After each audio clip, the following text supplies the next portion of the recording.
जय माता लक्ष्मी की। नवरात्रि रविवार से बैठ रही हैं या सोमवार से। शारदीय नवरात्रि माह के शुक्ल पक्ष की प्रतिपदा तिथि सोमवार 22 सितंबर को देर रात तक 1:23 पर शुरू होगी और अगले दिन 12:55 पर समाप्त होगी। सनातन धर्म के उदय तिथि माना जाता है कि 22 सितंबर से शारदीय नवरात्रि शुरू हो जाएंगी। हम लोग 22 सितंबर को शारदीय नवरात्रि मनाएंगे। इस दिन माता की घटा स्थापना करेंगे और माँ दुर्गे को आमंत्रित करेंगे 9 दिन के लिए। इस बार माता रानी 9 दिन के लिए सवार होकर आ रही हैं, इसलिए कलश में अवश्य 9 चीज़ें डालें और माता रानी की कृपा पाने की कोशिश करें। जय माता लक्ष्मी की। नवरात्रि रविवार से बैठ रही हैं या सोमवार से। शारदीय नवरात्रि माह के शुक्ल पक्ष की प्रतिपदा तिथि सोमवार 22 सितंबर को देर रात तक 1:23 पर शुरू होगी और अगले दिन 12:55 पर समाप्त होगी। सनातन धर्म के उदय तिथि माना जाता है कि 22 सितंबर से शारदीय नवरात्रि शुरू हो जाएंगी। हम लोग 22 सितंबर को शारदीय नवरात्रि मनाएंगे। इस दिन माता की घटा स्थापना करेंगे और माँ दुर्गे को आमंत्रित करेंगे 9 दिन के लिए।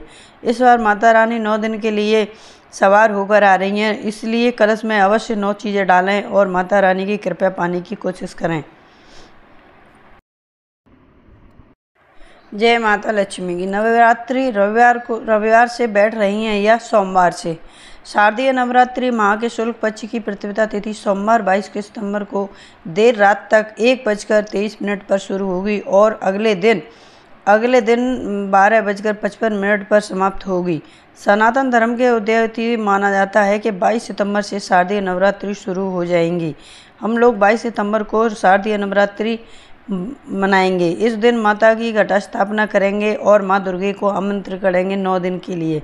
इस बार माता रानी 9 दिन के लिए सवार होकर आ रही हैं, इसलिए कलश में अवश्य 9 चीज़ें डालें और माता रानी की कृपा पाने की कोशिश करें।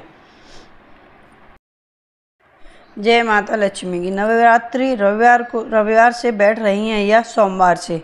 शारदीय नवरात्रि माह के शुक्ल पक्ष की प्रतिपदा तिथि सोमवार 22 सितंबर को देर रात तक 1:23 पर शुरू होगी और अगले दिन 12:55 पर समाप्त होगी। सनातन धर्म के उदय तिथि माना जाता है कि 22 सितंबर से शारदीय नवरात्रि शुरू हो जाएंगी।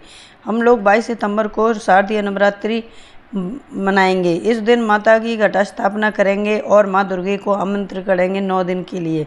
इस बार माता रानी 9 दिन के लिए सवार होकर आ रही हैं, इसलिए कलश में अवश्य 9 चीज़ें डालें और माता रानी की कृपा पाने की कोशिश करें।